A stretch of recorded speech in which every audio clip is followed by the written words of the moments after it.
এদিকে তীব্র তাপদাহে বিপর্যস্ত হয়ে পড়েছে চুয়াডাঙ্গার জনজীবন। তাপদাহ রূপ নিয়েছে অতি তীব্র তাপদাহে।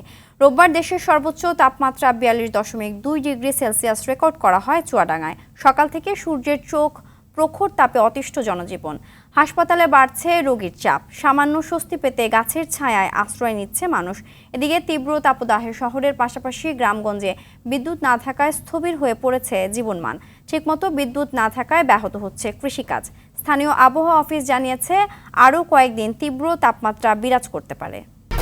1, 2, 3 ঢাকায় জমি জিতে নিন 100% ক্যাশব্যাক সহ 20 কোটি টাকার পুরস্কার। কারণে এই আবহাওয়া যে রোদ আর ঘর থেকে বিশেষ কাজ ছাড়া বেড়াতে পারছে না।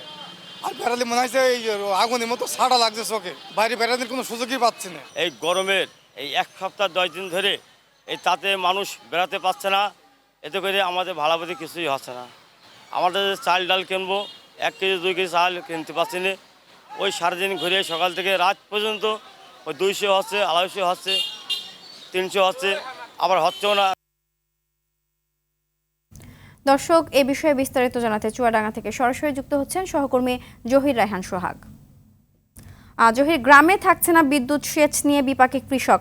এ বিষয়ে কর্তৃপক্ষ কি বলছেন?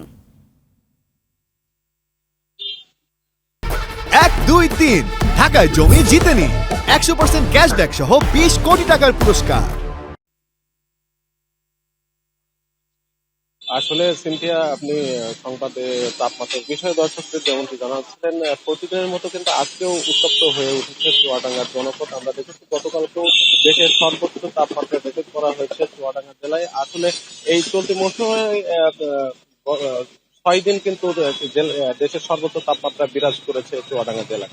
এই গরমের কারণে যে অস্বস্তি, জনজীবনে অস্বস্তি, তার চেয়ে সেই অস্বস্তিকে আরো বেশি দুর্ভোগের যোগ করেছে লোডশেডিং।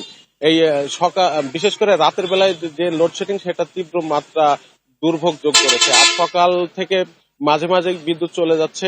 বিদ্যুতের যে লোডশেডিং, সেটা বিষয়ে আমরা কথা বলেছিলাম বিদ্যুৎ অফিসের যারা কর্মকর্তা তাদের সাথে। তারা যেটা জানিয়েছেন যে চাহিদা তার তুলনায় বিদ্যুতের তারা কম পাচ্ছেন, এই কারণে লোডশেডিং বেশি হচ্ছে।